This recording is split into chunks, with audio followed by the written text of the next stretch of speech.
किसान साथियों, आज की वीडियो में हम बहुत ही अच्छे विषय पे चर्चा करने वाले हैं। आज हम जानेंगे कि धान की फसल में जब हम डीएपी खाद का इस्तेमाल करते हैं तो उस समय किन किन बातों का विशेषकर हमें ध्यान देना चाहिए, कब हमें डीएपी डालना चाहिए, कब हमें नहीं डालना चाहिए और डीएपी डालने का वैज्ञानिक तरीका, वैज्ञानिक मात्रा क्या है। आज हम एकदम कंप्लीट जानकारी आप सभी किसान साथियों को देने वाले हैं।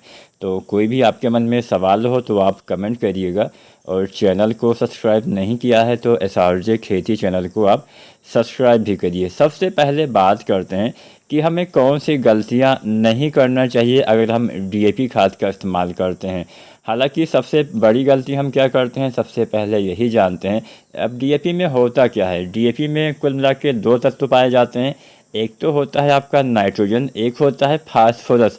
विशेषकर फास्फोरस की पूर्ति के लिए ही हम डीएपी का इस्तेमाल करते हैं। आप चाहे डीएपी का इस्तेमाल करें, चाहे एनपीके या एसएसपी का इस्तेमाल करें, उसके इस्तेमाल से फास्फोरस वाले तत्व की ही पूर्ति होती है।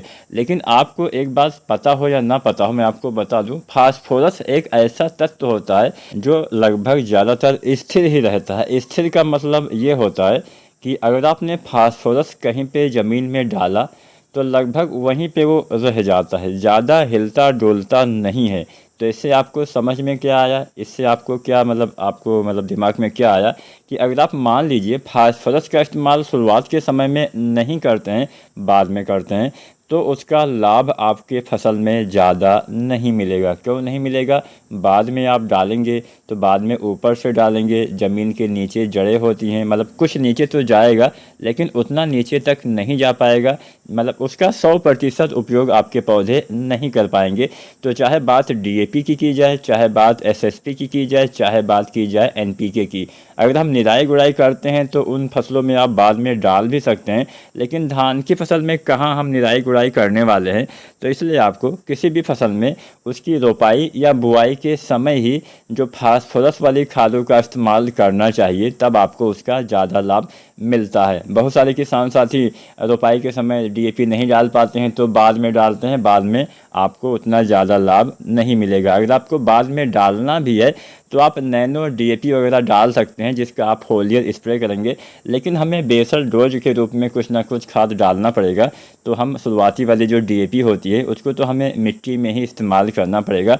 तो अगर हम समय के बारे में जानें तो रोपाई से पहले ही डीएपी का इस्तेमाल अंतिम जुताई के आसपास या रोपाई करने से पहले अगर आप कर देते हैं तो नीचे तक वो चला जाता है, जड़ें वहाँ तक पहुँच पाएंगी, आपके पौधे को इसका ज़्यादा लाभ मिल पाएगा। तो पहला ध्यान क्या देना है कि हमेशा, चाहे धान की फसल हो, चाहे गेहूं की फसल हो, चाहे जो भी फसल हो, अगर धान की फसल है तो रोपाई से पहले, गेहूं की फसल है तो बुआई के समय या बुआई से पहले अंतिम जुताई के आसपास आप सभी फसलों में डीएपी, एसएसपी या एनपीके या जितनी भी फास्फोरस वाली खादें आती हैं उनका इस्तेमाल करेंगे तो ही इसका ज़्यादा लाभ आपके पौधे को मिल पाएगा। एक चीज़ तो आपको ध्यान ये देना है।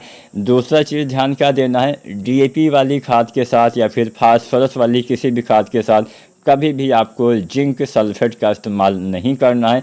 यहाँ पे भी हम अक्सर गलती करते आ रहे हैं। बहुत सारे किसान साथियों, आपने देखा होगा कि रोपाई के समय जब हम डीएपी डालते हैं उसी में हमने यूरिया मिलाया, पोटाश मिलाया, चलो वो तो आप मिला सकते हैं, लेकिन उसी में आपने कई बार जिंक सल्फेट भी चाहे 33% वाली हो चाहे 21% वाली हो मिला के डाल देते हैं। अगर आप जिंक का इस्तेमाल फास्फोरस के साथ करते हैं तो आपस में रिएक्शन होता है जिससे एक नया पदार्थ बनता है जिसको हम जिंक फास्फेट नाम से जानते हैं। जिंक फास्फेट जो नया पदार्थ बना ये अघुलनशील हो जाता है, मिट्टी में मौजूद रहेगा लेकिन पौधे उसको भोजन के रूप में नहीं ले पाएंगे। आपका फास्फोरस भी बेकार हो गया, आपका जिंक भी जितना आपस में मिला उतनी मात्रा बेकार हो गई। आप खादों का इस्तेमाल भी करेंगे और आपको लाभ भी नहीं मिलेगा। तो अगर आप जिंक का मिट्टी में इस्तेमाल करते हैं तो कम से कम 20 दिन का अंतर दीजिए। रोपाई से 20 दिन के बाद, मान लीजिए रोपाई के समय आपने डीएपी डाला तो 20 दिन के बाद आपको जिंक का इस्तेमाल मिट्टी में करना करना पड़ेगा, या फिर आप स्प्रे ब्रिज से भी जिंक का इस्तेमाल कर सकते हैं। वो तरीका सस्ता भी होता है और सबसे अच्छा होता है। कोशिश करिए कि जितनी भी बेसल डोज वाली खाद होती है वही सिर्फ मिट्टी में डालिए।